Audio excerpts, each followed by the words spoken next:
इंसान के अंदर जब डर उठता है तो कई रूप में उड़ाता है, क्योंकि यह परमेश्वर का वचन कहता है। भविष्य का डर किसी को होता है, बीमारी का डर होता है, असफलता का डर होता है, बहुत सारी यादें और चिंताओं का डर होता है।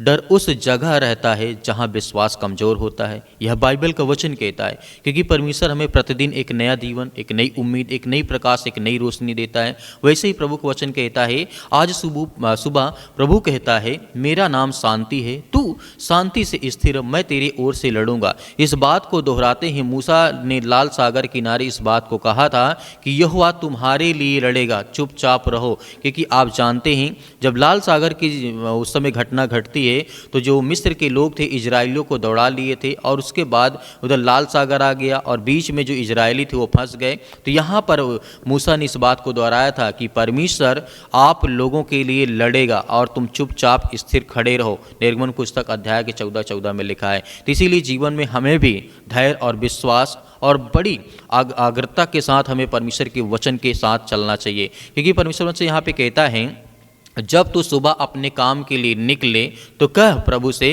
कि प्रभु आज मेरे साथ चल, वो तेरा साथी बनेगा, तेरी चाल में स्थिरता देगा।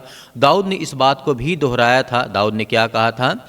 चाहे मैं घोर अंधकार की तराई में चलूं तो भी मैं हानि से ना डरूंगा, क्योंकि तू मेरे संग है।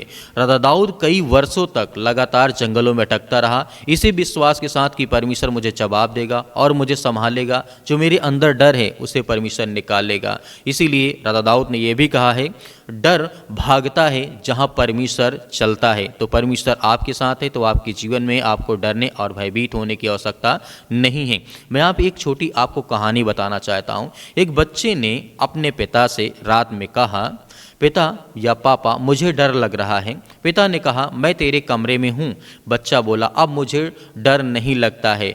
हम भी वही बच्चे हैं, जान लेते हैं, जब हम इस बात को जान लेते हैं कि जो हमारा परमपिता परमेश्वर है वो हमारे साथ है, तो फिर हमारे जीवन में किसी प्रकार का अंधकार या किसी प्रकार अंधेरे का डर या किसी प्रकार का भी डर या डरने की ज़रूरत हमारे अंदर नहीं है, या फिर हमें डरने की आवश्यकता नहीं पड़ती है। आज का दिन जो परमेश्वर ने हमें दिया है, इसी विश्वास के साथ हमें धैर्य और विश्वास के साथ करना है, ताकि परमेश्वर हमारे जीवन में ढेर सारी ब्लेसिंग करे, ढेर सारी आशीष दे। तो मेरे प्रिय भाई बहनों, इस वचन के द्वारा आपके परिवार को बहुत सारी आशीष दे परमेश्वर आपको।